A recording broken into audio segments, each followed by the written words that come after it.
పెనమాక గ్రామస్తులందరికీ నా నమస్కారాలు, అభినందనలు, శుభాభినందనలు. ఉదయం నిద్ర లేస్తానే మీ ఊరికి వచ్చాను. మొదటి తారీఖు మొదటి కార్యక్రమం కొత్త గవర్నమెంట్లో మీ అందరి దయ వల్ల, ఆశీస్సుల వల్ల నాలుగోసారి ముఖ్యమంత్రిగా ప్రమాణ స్వీకారం చేసి మొట్టమొదటి కార్యక్రమం తెలుగుదేశం పార్టీని అభిమానించిన నియోజకవర్గంలో ఏర్పాటు చేశాం. ఎప్పుడు మంగళగిరి నియోజకవర్గం. అనేక సందర్భాల్లో 1-2 సార్లు మిత్రపక్షాలకు ఇచ్చాం. ఒకసారి ఎంఎస్ఎస్ కోటేశ్వరరావు ఎమ్మెల్యే అయ్యాడు, రెండోసారి మిత్రపక్షం అయింది, సిపిఎం అయ్యారనుకుంటాను. 2 సార్లు తెలుగుదేశం, 2 సార్లు మిత్రపక్షాలు అయ్యారనుకుంటాను. 10 ఎన్నికల్లో 4 సార్లు ఎన్నికైతే ఇటీవల కాలంలో 4-5 ఎలక్షన్లో గెలవడం లేదు. కానీ పోయిన ఎన్నికల్లో కూడా ఇక్కడ నిలబడిన మీ అభ్యర్థి లోకేష్ గారు ఆ రోజు ఎన్నికల్లో ఓడిపోయినప్పుడు పట్టు వదిలిపెట్టకుండా మళ్ళా ఇదే నియోజకవర్గంలో పట్టు సాధించాలని కష్టపడి మీ అందరి అభిమానం చూరుకొని ఈరోజు ఒక విధంగా చెప్పాలంటే మంచి నియోజకవర్గాలు గాజువాక, అదే మరికి 95,000 మెజారిటీ అక్కడ. ఇంకొక పక్కన భీమిలి తెలుగుదేశం పార్టీకి ఎప్పుడు కూడా కంచుకోట, అక్కడ 94,000 93,000 మెజారిటీ. మూడో నియోజకవర్గం మంగళగిరి 92,000 మెజారిటీ. నేను ఇక్కడికి వచ్చానంటే తెలుగుదేశం పార్టీని అభిమానించిన మిమ్మల్ని గౌరవించే బాధ్యత మాకుంది. భవిష్యత్తులో కూడా ఒక విషయం మీరందరూ గుర్తుపెట్టుకోవాలి, అందరికీ న్యాయం జరగాలి. ఆ న్యాయం జరగడానికి తోడ్పాటునిచ్చినటువంటి నియోజకవర్గాలు కానీ, గ్రామాలు కానీ, వర్గాలు కానీ తెలుగుదేశం పార్టీ సేవ చేయాల్సిన అవసరం ఉంది. అందుకని నా మొట్టమొదటి కార్యక్రమం పెనుమాకలో, మంగళగిరిలో పెట్టుకోవడం నాకెంతో ఆనందంగా ఉందని చెప్పి మీ అందరికీ తెలియజేస్తున్నా. మొన్న జరిగిన ఎన్నికలు ఒక హిస్టారికల్ ఎన్నికలు ఇవి. నేను 10 ఎన్నికలు చూశాను. 10 ఎన్నికల్లో ఎప్పుడూ జరగని విజయం. ఒక అసెంబ్లీ ఎన్నికల్లో 95,000 మెజారిటీ, మంగళగిరి లాంటి నియోజకవర్గంలో 91,000 మెజారిటీ. నేను ఒకప్పుడు 60-50,000 వస్తేనే కుప్పంలో బ్రహ్మాండంగా వచ్చిందనుకునే పరిస్థితి నుంచి ఇప్పుడు 90,000 95,000 మెజారిటీలు వచ్చేసే పరిస్థితికి వచ్చాయి. దీనికి అంతటి కారణం ఒక్కసారి మీరు ఆలోచించుకుంటే, రాజకీయ విశ్లేషణ చేస్తే 5 సంవత్సరాలు పరిపాలన, ఒక పీడ కళ, రాష్ట్రాన్ని పట్టి పీడించి ఎన్ని ఇబ్బందులు కలిగించాలనో ఈ విధంగా కూర్చొని ఆనందంగా మాట్లాడుకున్న రోజు కూడా లేదు. 5 ఏళ్లలో ఉందా ఎప్పుడన్నా అడుగుతున్నా. నిద్ర లేస్తే టెన్షన్, ఎప్పుడు ఎవడొస్తాడో మన ఇంటికి తెలియదు. మొన్నటి వరకు మా పోలీసులు గోడ దూకి వచ్చేవాళ్ళు, ఇప్పుడు గోడ దూకే పని ఉండదు. ఇంకెక్కడ అరెస్టుల కోసం ఎందుకు వచ్చారో తెలియదు. పోనీ మీ ఇళ్ళకి వస్తే వస్తారు, అది కూడా తప్పే, రాకూడదు. గౌరవంగా బ్రతకాల మనందరం. మా ఇంటికి కూడా ఎప్పుడు వస్తారో తెలియదు వీళ్ళు. అంటే ఎంత భయంకరమైన వాతావరణం అంటే అంత భయంకరమైన వాతావరణంలో ఒక్కరని కాదు, అధికారులు అట్నే బతికారు, ప్రజలు అట్నే బతికారు, రాజకీయ నాయకులు అట్నే బతికారు. చాలా భయంకరమైన పరిస్థితి. ప్రజాస్వామ్యంలో అంతిమ న్యాయ నిర్ణేతలు ప్రజలే. ఇప్పుడు నాకు అర్థం కావడం లేదు, మీరందరూ కూడా ఓట్లు వేశారు, బ్రహ్మాండంగా వేశారు. ఈరోజు మిరాకిల్ జరిగిపోవాలి రాత్రికి రాత్రి అని ఆలోచిస్తున్నారు. మీరందరూ అన్నీ అయిపోవాలనుకుంటున్నారు. నేను నిన్న మొన్న పార్టీ ఆఫీస్కి వెళ్ళాను. పార్టీ ఆఫీస్కి వెళ్తే విపరీతంగా ప్రజలు వచ్చేసే పరిస్థితికి వస్తున్నారు. 5 ఏళ్ళు అణగదొక్కారు, ఫ్రస్ట్రేషన్లో ఉన్నారు. నిజమైన స్వాతంత్రం వచ్చిందని ప్రతి ఒక్కరూ రోడ్డు మీదకి వచ్చే పరిస్థితికి వచ్చారు. ఆ ఉత్సాహంలో నేను మీటింగ్కి పోతే, ఆఫీసుకు పోతే వేల మంది వచ్చేస్తా ఉంటే వాళ్ళని ఎట్లా పరామర్శించాలో నాకే అర్థం కాని పరిస్థితి ఉంది. ఒక పక్క సమస్యలు, ఒక పక్క ఉత్సాహం, రెండూ కలిపిన తర్వాత ఇవన్నీ జరిగే పరిస్థితి వచ్చింది. ఇంకొక పక్క మీరు ఒకసారి ఆలోచిస్తే అప్పులు ఎంత ఉన్నాయో ఇంకా నాకే తెలియదు. ఎతుకుతున్న రికార్డ్స్ అన్నీ, వ్యవస్థలు ఎక్కడున్నాయో నాకే తెలియదు. అధికార యంత్రాంగం మొరేలు కూడా దెబ్బతినింది. బయట వాళ్ళు వచ్చి పెట్టుబడి పెట్టాలంటే భయపడే పరిస్థితికి వచ్చేసారు. మళ్ళీ ఈ దుర్మార్గుడు వస్తే ఏమవుతుందని భయపడిపోయే పరిస్థితికి వచ్చారు. అంటే ఇవన్నీ కూడా ఒక రాష్ట్రం యొక్క బ్రాండ్ కూడా దెబ్బతినింది. ఎంతోమంది ముఖ్యమంత్రులు చూశాను నేను. చాలామంది వచ్చారు, చాలామంది ఓడిపోయారు, చాలామంది వెళ్ళారు. కానీ ఒక వ్యక్తి ముఖ్యమంత్రిగా పనికి రాడు, అలాంటి వ్యక్తి వచ్చాడని 5 ఏళ్ళు నిరూపించిన ఏకైక వ్యక్తి మొన్నటి వరకు నాడు పేరు కూడా నేను చెప్పకూడదు, కానీ అలాంటి వ్యక్తి ఇతను. అంటే ఇప్పుడు నేను నిరూపించాలి ఎలాంటి వ్యక్తులు ముఖ్యమంత్రిగా ఉండాలో, దానికి ఆదర్శంగా నేను నిరూపించాల్సిన బాధ్యత నా పైన ఉంది. ఇప్పుడు ఈ రెండు కాంట్రడిక్షన్. మొన్నటి వరకు మీరు చూస్తే పరదాలు కట్టేసేవాళ్ళు, ఎక్కడ పోయినా పరదాలు. ఎక్కడన్నా ఒక మురికి కాలువ ఉంటే మురికి కాలువ కూడా పరదా కట్టేసేవాడు కనపడకుండా. దాస్తే దాగుతుందా? మురికి వాసన రాకుండా ఉంటుందా అని అడుగుతున్నా మిమ్మల్ని. సమస్యలు పరిష్కారం చేయడానికి ప్రభుత్వాలు ఉండాలనే కానీ సమస్యల్ని దాచిపెట్టి మనసును చంపుకొని బ్రతకడం, లేకుంటే ఇంకొక విధంగా చేయడం కరెక్ట్ కాదని చెప్పి కూడా నేను మీకు తెలియజేస్తున్నా. నేను రాజకీయాలు మళ్ళీ మాట్లాడతాను. ఈరోజు వచ్చిన పని గురించి ఒకసారి మీ అందరితో నేను మాట్లాడతాను. ఈరోజు మీరందరూ ఒక హిస్టారికల్ ఎన్నిక అయితే, ఈరోజు నేను వచ్చింది పెన్షన్ పండుగ. ప్రతి నెల మొదటి తారీఖున మొన్నటి వరకు అన్నారు, మీరు చూశారు, వాలంటీర్లు పెట్టాం కాబట్టి వాలంటీర్లు ఇచ్చారు. ఎన్నికల్లో వాలంటీర్లు వద్దని చెప్పి ఎన్నికల కమిషన్ ఆదేశాలు ఇస్తే ఈ ముసలవాళ్ళని పంచాయతీ ఆఫీసుకి తిప్పి 33 మందిని ఆ రోజు ప్రభుత్వం చంపేసే పరిస్థితికి వచ్చింది.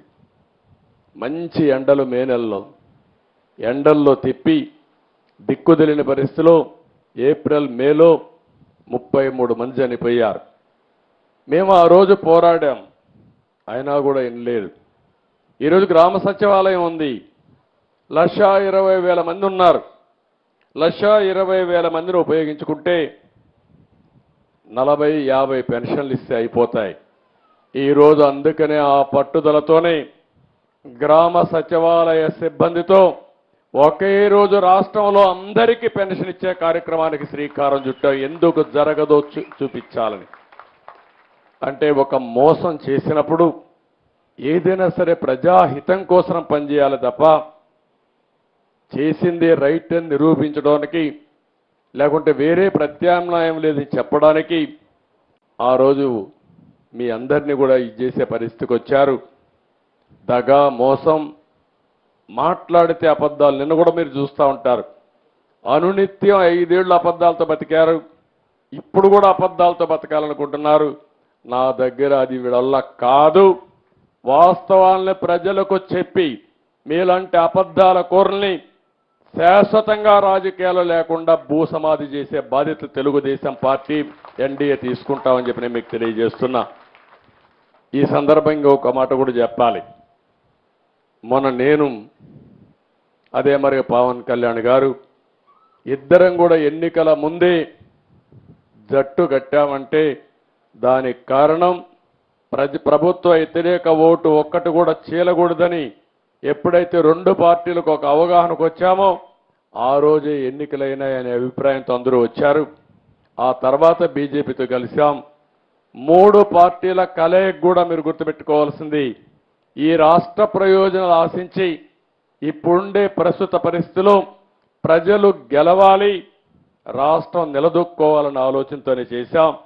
నేను చేసింది, మేము చేసింది సరైన నిర్ణయమని కులాలకు, మతాలకు, ప్రాంతాలకు అతీతంగా బ్రహ్మాండంగా గెలిపించారు. నా చరిత్రలో ఎన్నో ఎన్నికలు చూశాను కానీ 11 సీట్లతో గెలిచింది వైఎస్ఆర్ కాంగ్రెస్ పార్టీ చూస్తే ఇది ఒక చరిత్ర. ఎప్పుడు కూడా ఇన్ని తక్కువ సీట్లు ఎవరికీ రాలేదు. అంటే ప్రజల నిర్ణయం అది. దాన్ని మేము ఇంకొకటి కూడా చెప్తున్నాను, మేము ఎప్పటికి కూడా ఇక్కడుండే మా నాయకులు, మొత్తం రాష్ట్రంలో ఉండే నాయకులు ఎప్పుడూ మీకు సేవకులుగా ఉంటాం తప్ప పెత్తందారులుగా ఉండమని మరొక్కసారి మీ అందరికీ హామీ ఇస్తున్నా. ఎక్కడ పోయినా సింపుల్గా ఉండడం, ఇదే మరిగా రచ్చబండ మీద కూర్చోవడం, మీ సమస్యలు వినడం, పరిష్కారం చేయడం, ఇది మాకు ఇచ్చింది ఒక బాధ్యత, అంతేగాని ఇది ఒక అధికారం కాదు. ఆ విషయం కూడా మీ అందరికీ గుర్తు చేస్తున్నాను. ఇప్పుడు సబ్జెక్టుకు వస్తే, మొట్టమొదటిసారిగా పెన్షన్ ఇచ్చింది, ప్రారంభించింది నందమూరి తారక రామారావు గారు. ఆ రోజు ఆయన ఇచ్చింది 35 రూపాయలు. అప్పట్లో 35 రూపాయలు ఒక కుటుంబానికి పెద్ద వెసులుబాటు. అక్కడి నుంచి మేము తర్వాత నేను వస్తానే 94, 95లో 75 రూపాయలు చేశాను. ఆ తర్వాత 2014 వరకు ఆ 75 రూపాయలు 200 రూపాయలు అయింది. నేను వచ్చిన వెంటనే 200 రూపాయల్ని 1000 రూపాయలు చేశాను. మళ్ళీ 200 రూపాయల్ని 2000 చేశాను. తద్వారా 2000 రూపాయలు చేయడమే కాకుండా ఇప్పుడు 3000 రూపాయలు ఉండే పింఛన్ని 4000 రూపాయలు చేశాను. అంటే మీరు గుర్తుపెట్టుకోవాల్సింది, మొత్తం 2875 రూపాయలు తెలుగుదేశం పార్టీ పెంచింది. అందులో మీరు నన్ను గౌరవించారు, ఆదరించారు.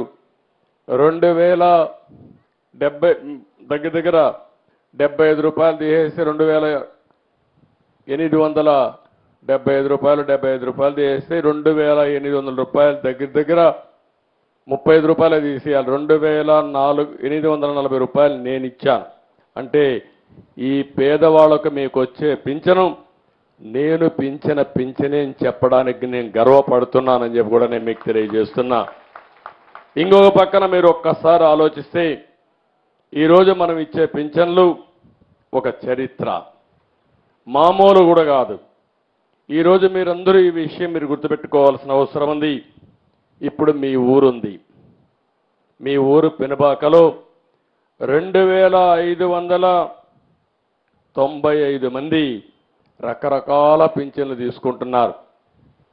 వీళ్ళందరికీ ఒక్కరోజు పింఛను 1,06,00,000 రూపాయలు ఈ ఊర్లో ఇస్తున్నాం. ఒక గ్రామంలో కోటి రూపాయల 6 లక్షల రూపాయలు ఇస్తున్నాం. జూలై నెలలో మాత్రం, ఎందుకంటే బకాయిలు కూడా ఇచ్చాం కాబట్టి, 1,20,00,000 రూపాయలు ఈ గ్రామంలో ఈరోజు డిస్ట్రిబ్యూట్ చేస్తున్న. ఒక్క రోజులో ఒక్క గ్రామంలో 1,20,00,000 రూపాయలు. ఇంకొక పక్కన గుంటూరు జిల్లా మొత్తం వివిధ రకాల పింఛన్లు 2,61,588 ఇస్తున్నాం. ఒక్క గుంటూరు జిల్లాలో పెన్షన్ల వరకు నెల ఖర్చు 81 కోట్లు. మొత్తం ఈ నెలలో చూస్తే జూలైలో 111 కోట్ల రూపాయలు ఒక్క గుంటూరు జిల్లాలో పేదవాళ్లకు పింఛన్లు ఇచ్చిన ఏకైక ప్రభుత్వం ఎన్డీఏ ప్రభుత్వం. ఒకే నెల. ఈరోజు మీరు చూస్తా ఉంటే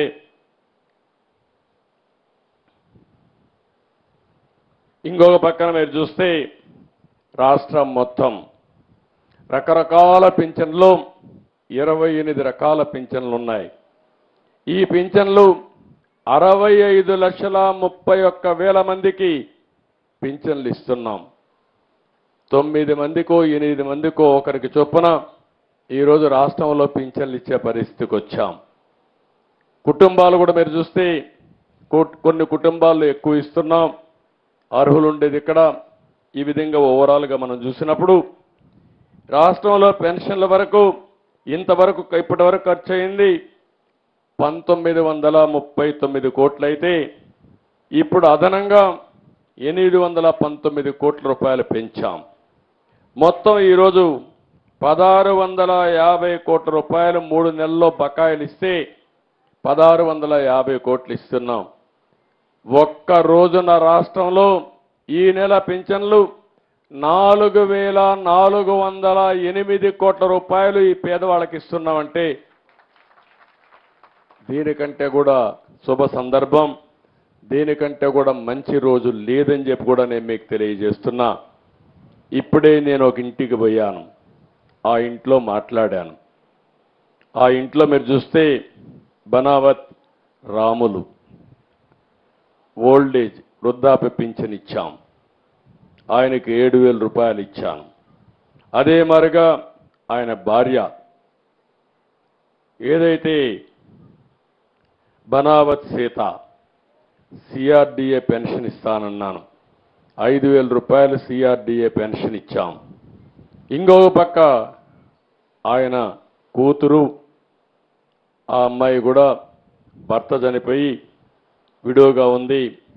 ఆ అమ్మాయికి సాయి, ఆ అమ్మాయికి ఓల్డేజ్ పెన్షన్ భర్త చనిపోయిన దానిపైన 4000 ప్లస్ 3000 7000 రూపాయలు ఇచ్చాం. ఆ ఇంట్లో ఆ సాయి అనే అమ్మాయికి కొడుకు పావన్ ఉన్నాడు, ఇంకొక కొడుకు కళ్యాణ్ ఉన్నాడు. పావన్ అయితే ఇంటర్మీడియట్ చేస్తున్నాడు, కళ్యాణ్ అయితే 7వ తరగతి చదువుతున్నాడు. ఇంకొక పక్కన ఇంకొక కూతురు డాక్టర్ కూడా దుర్గా అనే ఒక అమ్మాయి ఉంది.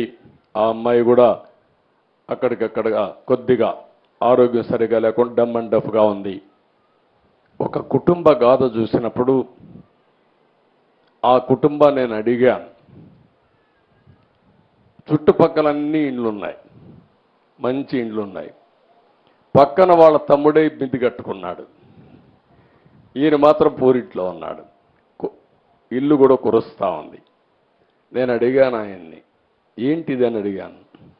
ఓసారి దురదృష్టం కూడా వెంటాడుతుంది, ఓసారి మనం చేసే పనులు కూడా కలిసి రావు. ఆ కుటుంబానికి అడిగితే అతను వ్యవసాయం చేశాడు, కౌలు తీసుకొని ఉల్లిపాయలు వేశాడు, ఆనియన్ వేశాడు, దాంట్లో నష్టం వచ్చింది. 8 లక్షల రూపాయలు నష్టపోయాడు. ఒక మామూలు లంబాడా కుటుంబం 8 లక్షలు 9 లక్షలు నష్టపోయాడు. ఇప్పుడు కష్టపడి 9 లక్షలు కష్టాడు. పెద్ద కూతురు వాళ్ళందరూ కూడా ఒక కూతురు పుట్టింది, వాళ్ళు చనిపోయారు, వాళ్ళ బంధువు ఎన్ని. రెండో ఈయన కూతురికి భర్త చనిపోయాడు, ఆ అమ్మాయికి 2 పిల్లలు. అందరూ చుట్టుపక్కల చూస్తే పెనబాకంలో అన్ని మిద్దెలు కనపడొస్తున్నాయి. మిద్దెల్లో మధ్యలో ఒక పోరిల్లు. అది చూసినప్పుడు బాధేస్తుంది నాకు. అందుకనే చూస్తానే ఒక మాట చెప్పాను, ఈ ఇల్లు కట్టిస్తామని హామీ ఇచ్చా. పాపం ఇల్లు కట్టుకునే 1,80,000 రూపాయలు ఇస్తానంటే, ఇల్లు కట్టుకునేది కూడా నాకు చేత కాదు, మీరే కట్టించండి అని అంటే నేను చెప్పాను. 3 ఎకరాల 8 సెంట్లు ఏదో భూమి ఉంది, ఇమ్మీడియట్గా ప్రారంభించి ఇల్లు కూడా కట్టిస్తానని స్పష్టమైన హామీ ఇచ్చా. ఇల్లు కట్టించే బాధ్యత తీసుకుంటాం. ఇక్కడికి వచ్చినప్పుడు నేను మీ అందరికి విజ్ఞప్తి చేసేది, ఇలాంటి వాళ్ళు రాష్ట్రంలో చాలామంది ఉన్నారు. ఇలాంటి పేదవాళ్ళను ఆదుకోవడమే ఈ ప్రభుత్వం యొక్క ప్రధాన లక్ష్యం. ఈరోజు నా జీవితంలో శాశ్వతంగా గుర్తుంటుంది, ఒకే రోజు 4408 కోట్ల రూపాయలు పేదవాళ్ళకి ఇచ్చిన ప్రభుత్వం తెలుగుదేశం ప్రభుత్వం. దీన్ని లెక్కేసుకుంటే సంవత్సరానికి 33,100 కోట్ల రూపాయలు పేదవాళ్ళకు ఒక్క పింఛన్లోనే ఇస్తున్నాం. పింఛన కార్యక్రమంలో 33,100 కోట్ల రూపాయలు మీకు ఇవ్వబోతున్నాం. పింఛన్ల ప్రకారం 5 ఏళ్లు లెక్కేసుకుంటే 5 ఇంటూ 33,000 1,65,000 కోట్లు, 100 కూడా వేసుకుంటే 1,65,500 కోట్ల రూపాయలు 5 సంవత్సరాల్లో ఒక పింఛన్ల ద్వారా ఈ పేదవాళ్ళకు అందించే ప్రభుత్వం తెలుగుదేశం పార్టీ అని చెప్పి కూడా, ఎన్డీఏ ప్రభుత్వం అని చెప్పి కూడా నేను మీకు తెలియజేస్తున్నా. దీనికంటే ఆనందమైన రోజు నా జీవితంలో ఇంకొకటి ఉండదు. నేను చాలా సంవత్సరాలు రాజకీయాల్లో ఉన్నా. నేను ఒకటే ఆలోచిస్తున్నా, ఇలాంటి ఒక మంచి కార్యక్రమాన్ని అందజేయడం భగవంతుడు నాకు ఇచ్చిన అవకాశంగా నేను భావిస్తూ, అదే మాదిరిగా నేను ఒకటే హామీ ఇస్తున్నా, మేమందరం కష్టపడతాం, సంపద సృష్టిస్తాం, ఆదాయాన్ని పెంచుతాం, పెంచిన ఆదాయం మళ్ళీ పేదవాళ్ళకు అప్పజెప్పి పేదరికం లేని సమాజాన్ని చూడాలనేది మా ఆశయం. దానికోసం భగవంతుడు ఎంత శక్తి ఇస్తే అంత శక్తి ఉపయోగిస్తామని చెప్పి నేను మీకు తెలియజేస్తున్నా.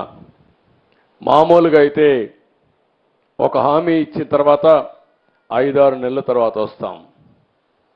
26 రోజుల్లో పెంచుతామని చెప్పిన పింఛన్ని, ఇస్తామన్న బకాయిల్ని పూర్తిగా మీకు అందజేశాం. అది మా కమిట్మెంట్ అని మరొక్కసారి మీ అందరికీ విజ్ఞప్తి చేస్తున్నా.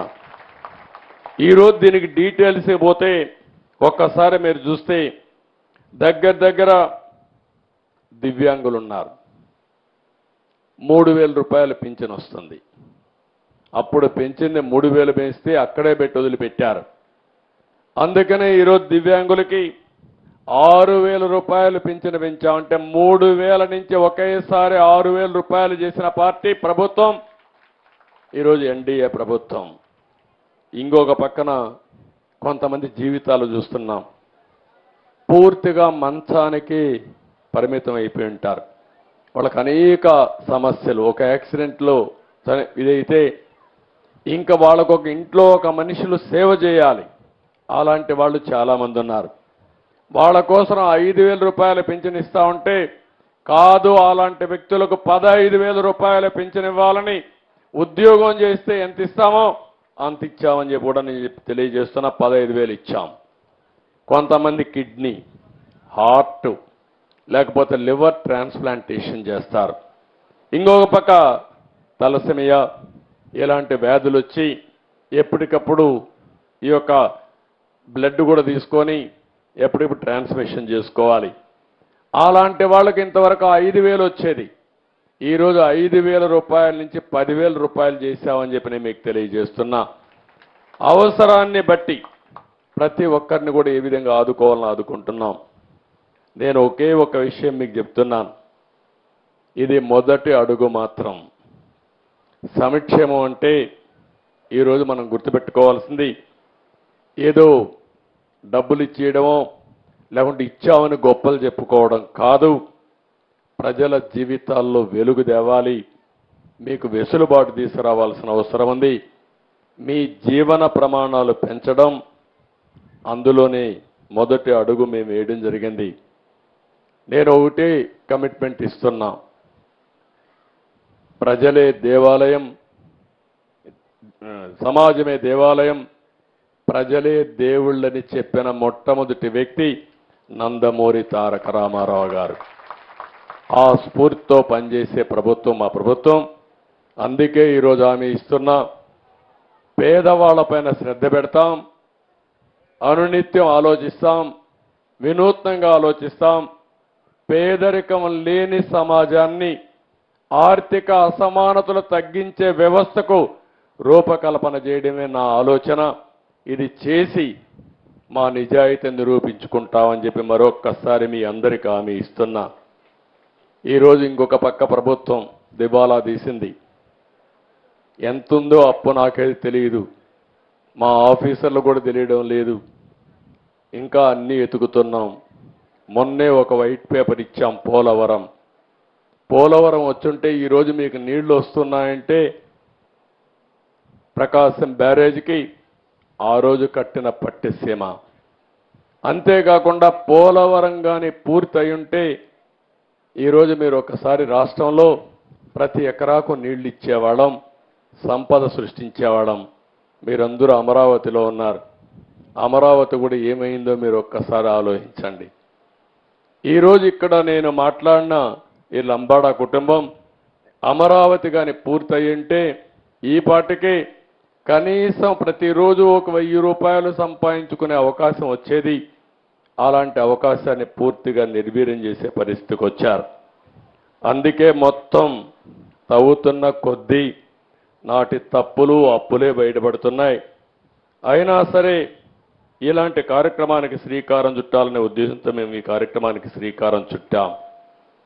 ఈరోజు ఈ కార్యక్రమంలో వృద్ధులు, దివ్యాంగులు, తీవ్ర అనారోగ్యంతో బాధపడే వాళ్ళు చాలామంది ఉన్నారు. వృద్ధులు కానీ, వితంతువులు కానీ, చేనేత కార్మికులు చాలామంది ఈ నియోజకవర్గంలో చేనేత కార్మికులు ఉన్నారు. ఆ మగ్గం మీద కూర్చొని కడుపులోకి ఆ ఏదైతే దారం ఇవన్నీ పోయి అనారోగ్యం పాలవుతారు. పెద్ద వయసు రాకమునిపే అనారోగ్యం పాలైపోయి ఇబ్బంది పడే పరిస్థితి వచ్చింది. అలాంటి వారందరికీ తక్కువ వయసులోనే పెన్షన్ ఇచ్చే కార్యక్రమానికి కూడా శ్రీకారం చుట్టాం. కల్లు గీత కార్మికులు, మత్స్యకారులు, ఒంటరి మహిళలు, అదే మాదిరిగా ట్రాన్స్జెండర్స్, ఆడ మగ కాకుండా కొంతమంది ఉంటారు, పాపం ఇబ్బందుల్లో ఉంటారు, వాళ్ళు, డబ్బు కళాకారులు, ఇలాంటి వారందరినీ 11 రకాల వివిధ పెన్షన్లు 3000 నుంచి 4000 రూపాయలు పెంచాం. ఇంత మునిపే నేను చెప్పినట్టు ఒకప్పుడు వికలాంగులు అనేవాళ్ళం.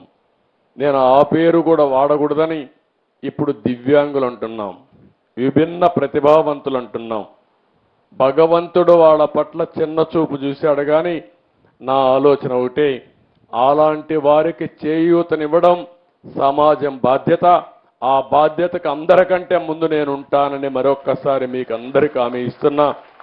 అందుకే 6000 రూపాయలు చేశాం. ఇంకొక పక్కన ఇవన్నీ కూడా మనం చేసిన కార్యక్రమాల వల్ల జీతం వస్తే ఒక వ్యక్తి ఎంత ఆనందంగా ఆ రోజు జీతం తీసుకుని నెలవారీ ఖర్చులు పెట్టుకుంటాడో ఆ విధంగా మీకు కూడా ఇది ఉపయోగపడే పరిస్థితి వస్తుంది. ఈరోజు ధరలు పెరుగుతున్నాయి, దానికి కూడా కళ్ళు వేయాలి. ఒక పక్క నిత్యావసర వస్తువుల ధరలు కానీ అదే మరి మిగిలిన ధరలు ఎక్కడికక్కడ కంట్రోల్ చేస్తూ మీ అందరికీ ఇలాంటి పెన్షన్లు ఇలాంటివి ఇస్తే మీ జీవితాల్లో వెసులుబాటు వస్తుంది. ఇంకొక పక్క మీ జీవన ప్రమాణాలు పెరుగుతాయి. దీనికోసం నేను ముందుకు వస్తానని చెప్పి కూడా నేను మీకు తెలియజేస్తున్నా. ఈరోజు మీరు ఒక్కసారి చూస్తే 4000 వచ్చేవారు 12 నెలలు లెక్కేస్తే 48,000. అదే మరిగా 6000 వచ్చేవాళ్ళు 12 నెలలు లెక్కేస్తే 72,000. మీకు ఎకరా మాగాని ఉంటే దానికి ఇచ్చే కౌలు 15,000. అదే కానీ మెట్టుంటే దానికి ఇచ్చే కౌలు 5,000, 10,000. అంటే ఈరోజు మీరు గుర్తుపెట్టుకోవాల్సింది దగ్గర 3 ఎకరాలు మాగాని ఉన్నంత వరకు భరోసా ఎట్లుంటుందో, లేకపోతే 7 ఎకరాలు మెట్ట భరోసా ఎంత ఉంటుందో అంత ఆర్థిక సహాయం నేను ఇచ్చిన భరోసా అని చెప్పి కూడా నేను మీకు తెలియజేస్తున్నా. వారితో సమానంగా మీకు ఆదాయం వచ్చే విధంగా చేశాం. చాలాసార్లు బాధపడతాం, కనీసం 1 ఎకరా భూమి ఉంటే ఏదో ఒకటి చేసుకొని బతికిపోతామని. ఇంకొక పక్కన ఎవరన్నా ఒక యాక్సిడెంట్ అయ్యి మంచానికే పరిమితం అయిపోతే, అనారోగ్యం వచ్చి మంచానికే పరిమితం చాలామందిని చూశాను. ఇంట్లో వాళ్ళకి సపరీలు చేయాలి, భోజనం పెట్టాలి, స్నానం చేయించాలి, పక్కకు తీసుకుపోవాలంటే తీసుకెళ్ళాలి, బాత్రూమ్ తీసుకుపోవాలంటే తీసుకెళ్ళాలి. అంటే వాళ్ళు చేసేది కూలి పని. మళ్ళీ ఇంట్లో ఒక కుటుంబ సభ్యుడి మారిగా అయిపోతే ఎట్లా వాళ్ళని ఆదుకోవాలనో తెలియక అనునిత్యం బాధపడుతున్నారు. ఆ బాధలు గుర్తుపెట్టుకుని 5,000 నుంచి 15,000 రూపాయలు చేశాం. అది ఈ ప్రభుత్వం యొక్క మానవత్వం అని చెప్పి కూడా నేను మీకు తెలియజేస్తున్నా. దీంతో మీరందరూ గుర్తుపెట్టుకోవాలి. నేను అడిగాను ఒక ముసలమ్మని వస్తూ ఉంటే, ఏమమ్మా నువ్వు పింఛన్ వస్తుందా అన్న. వస్తూ ఉంది సార్ అని. ఏంటమ్మా ఎవరున్నారు మీ ఇంట్లో అన్న. మా కోడలు వీళ్ళందరూ ఉన్నారని. సరిగా చూసుకుంటున్నారని అడిగా. బాగా చూసుకుంటున్నారు సార్, పూటకు భోజనం పెడతారు, ఏదైనా బాగాలేకపోతే హాస్పిటల్ తీసుకుపోతున్నారు, బాగా చూస్తున్నారని చెప్పింది.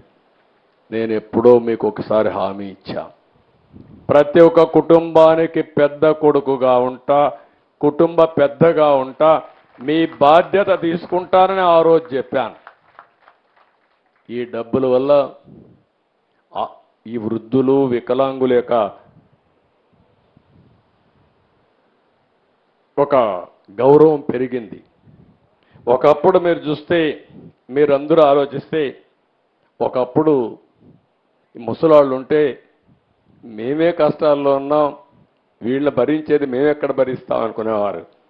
ఇప్పుడు ఆ ముసలి వాళ్ళని చూస్తే వీళ్ళు 4 రోజులు బతికితే బాగానే ఉంటుంది, మాకు భారం కాదని ఆలోచించే పరిస్థితికి వచ్చారు. అవునా కాదా అని మిమ్మల్ని అడుగుతున్నా. ఎవరికైనా కష్టాలు ఉంటాయి, పేదరికం మహాశాపం.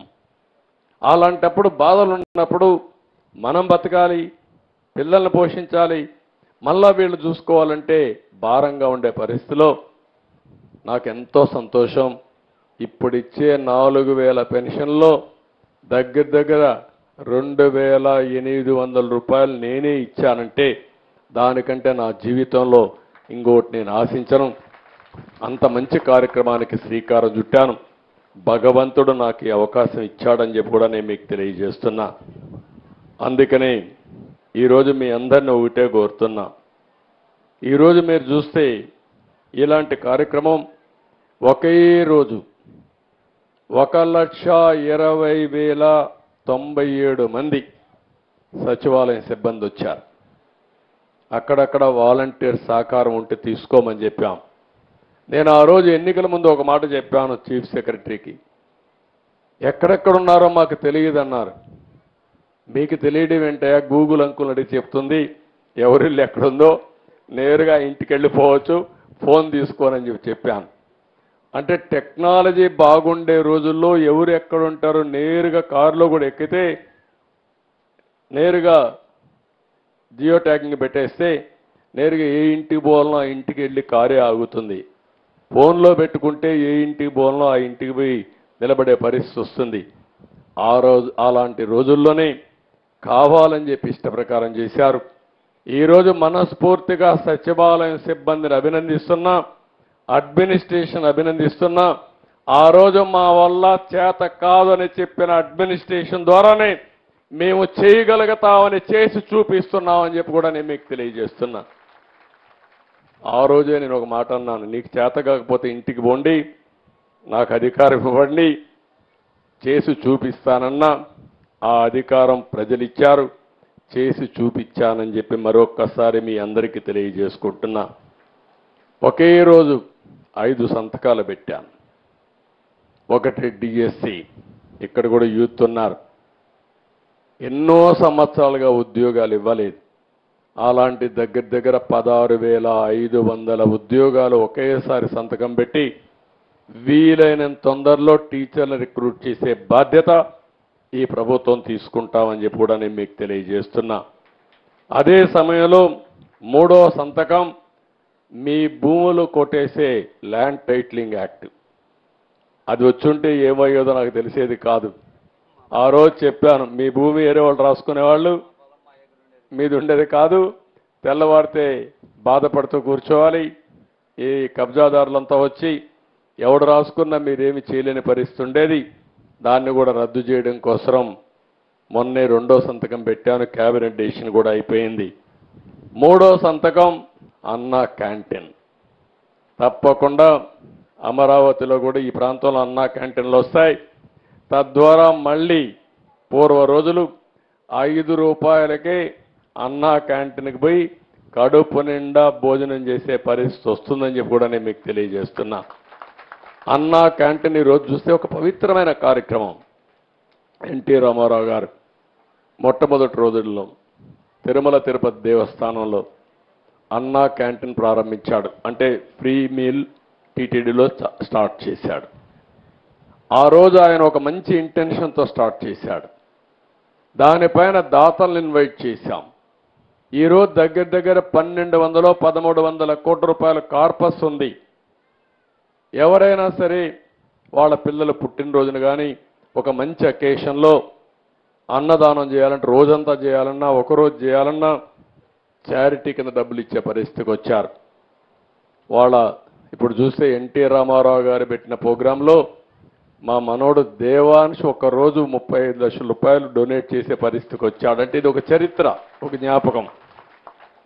ఆ మంచి కార్యక్రమం ఆ రోజు ఆయన ప్రారంభించాడు కాబట్టి ఈరోజు మేము అక్కడ ఒకరోజు భోజనం పెట్టే పరిస్థితికి వచ్చాం. ఈరోజు నేను అందుకే పెట్టాను, ఈ అన్నా క్యాంటీన్ పెట్టినప్పుడు రాష్ట్రం మొత్తం ఒకరోజు కావాలని డొనేట్ చేసే విధంగా డబ్బులు ఉండేవాళ్ళు డొనేట్ చేయొచ్చు. ఒక క్యాంటీన్కి ఇవ్వచ్చు, ఒక జిల్లాకి ఇవ్వచ్చు, అవసరమైతే మైక్లో మీరు చెప్పచ్చు, లేకపోతే మీరే పోయి సేవ చేయొచ్చు, వడ్డించచ్చు, వాళ్ళతో కలిసి పేదవాళ్ళతో కలిసి భోంచేయచ్చు. అలాంటి ఒక మహత్తరమైన కార్యక్రమాన్ని విఘాతం కలిగించే విధంగా వచ్చిన వెంటనే ఉండే అన్నా క్యాంటీన్లన్నీ మూసేసే పరిస్థితికి వచ్చాడు. అందుకే ఒకే రోజున 183 అన్నా క్యాంటీన్లు ఓపెన్ చేయడానికి ప్రభుత్వం నిర్ణయం చేశాం. తొందరలోనే ప్రారంభిస్తామని చెప్పి కూడా నేను మీకు తెలియజేస్తున్నా. ఇంకొక పక్క స్కిల్ డెవలప్మెంట్. పిల్లలందరూ ఉద్యోగాలు చేయాలంటే ఈరోజు ఉద్యోగాలు ఉన్నాయి, ఉద్యోగాలకు అవసరమైన అర్హులు లేరు. ఈ రెండు మిస్ మ్యాచ్ ఉన్నాయి. ఇంకొక పక్క మీరందరూ ఊర్లో వాళ్ళు ఉన్నారు, మీరు పనిచేస్తున్నారు, కష్టపడి పనిచేస్తున్నారు. కష్టపడి పనిచేయడం కంటే సాంకేతిక పరిజ్ఞానంతో పనిచేస్తే పేదవాళ్ళు కూడా ఎక్కువ డబ్బులు సంపాదించుకునే అవకాశం వస్తుంది. అందుకనే స్కిల్ డెవలప్మెంట్ కింద ఫోకస్ చేశాం. నైపుణ్య కేంద్రాలు పెడతాం, ఎవరెవరికి ఏం నేర్పించాలో నేర్పిస్తాం. తద్వారా మీ ఆదాయం పెంచడానికి కూడా ముందుకు పోతామని చెప్పి కూడా నేను మీకు తెలియజేస్తున్నా. ఈ 5 నిర్ణయాలు ఒకే రోజు చేశాం. మళ్ళీ మీ అందరికి హామీ ఇస్తున్నా, మీరందరూ కూడా 65 లక్షల మంది పింఛన్లు తీసుకున్న మొదటి రోజున ప్రభుత్వాన్ని ఆశీర్వదించండి, మమ్మల్ని కూడా ఆశీర్వదించండి. ఎందుకంటే ఈ ప్రభుత్వానికి ఇంకా ఎక్కువ శక్తి వస్తే ఇంకా ఎక్కువ సంపాదించి తిరిగి మీకు ఇచ్చే అవకాశం వస్తుంది. దానికోసం మీరందరూ ఎప్పటికప్పుడు భగవంతుడికి ధన్యవాదాలు తెలియజేస్తూ ప్రభుత్వాన్ని ఆశీర్వదించే కార్యక్రమం మీరు చేయండి. అది చేస్తే అది ఒక బలం. ఒకవేళ హిందువులైతే హిందూ దేవుళ్ళు కొలవండి, ముస్లింలైతే అల్లాను ప్రార్థించండి, క్రిస్టియన్స్ అయితే యేసు ప్రభువును ప్రార్థించండి. ఒక్క విషయం మీరు గుర్తుపెట్టుకోవాల్సిన అవసరం ఉంది. దేవుడు మనకందరికీ ధైర్యాన్ని, మనకు కావలసిన ఆలోచనలు ఇస్తాడు. ప్రభుత్వం అనేది మంచి ప్రభుత్వం ఉంటే మీ అందరికీ అండగా ఉంటుంది, మీ అందరికీ వెసులుబాటు వచ్చే పరిస్థితి వస్తుంది. 5 ఏళ్ళు ఒకసారి మీరు ఆలోచిస్తే ఇదే మారిగా 5 సంవత్సరాలు అభివృద్ధి చేసి సంక్షేమ కార్యక్రమాలు చేస్తుంటే మనకి ఇప్పుడు ఇబ్బందులు వచ్చేటివి కాదు. అందుకే నేను ఒకటే చెప్తున్నా, ఈ ప్రభుత్వం ప్రజా ప్రభుత్వం, ప్రజల ప్రభుత్వం. నిరంతరం మీకోసం పనిచేస్తాం. ఇది మొదటి చర్య, ఒక హిస్టారికల్ చర్య.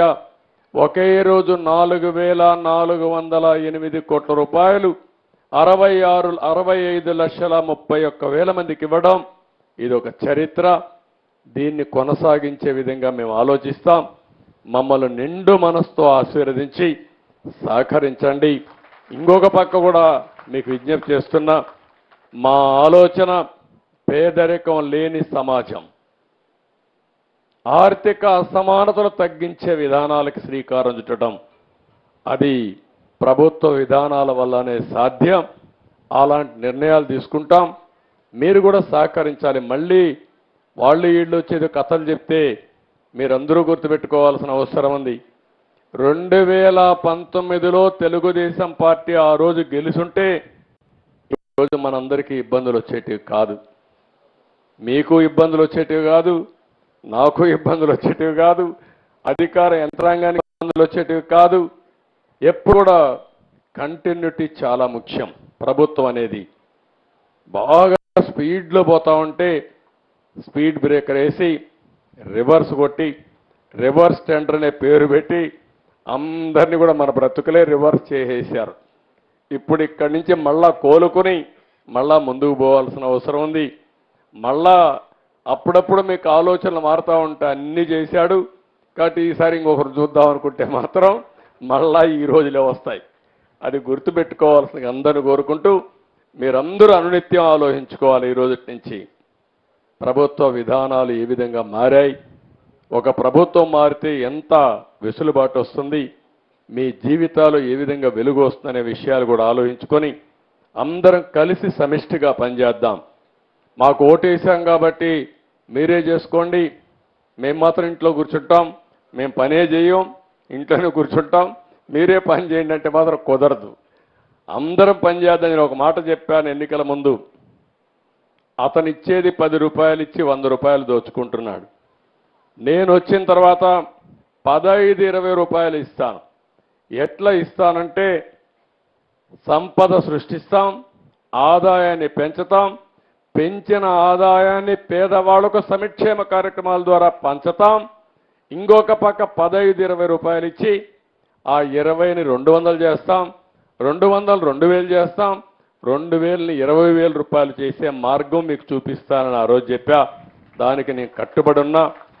మీరు కూడా సహకరించమని మిమ్మల్ని అందరినీ కోరుకుంటూ, ఇప్పుడు మీలో ఆలోచనలు కానీ ఇలాంటి కార్యక్రమం ద్వారా ఏం చేస్తే ఇంకా బాగుంటుందో మీరు కూడా మీ ఆలోచనలు చెప్పండి, అవి కూడా తీసుకుంటామని చెప్పి తెలియజేసుకుంటూ ఇప్పుడు క్వశ్చన్ అండ్ ఆన్సర్స్.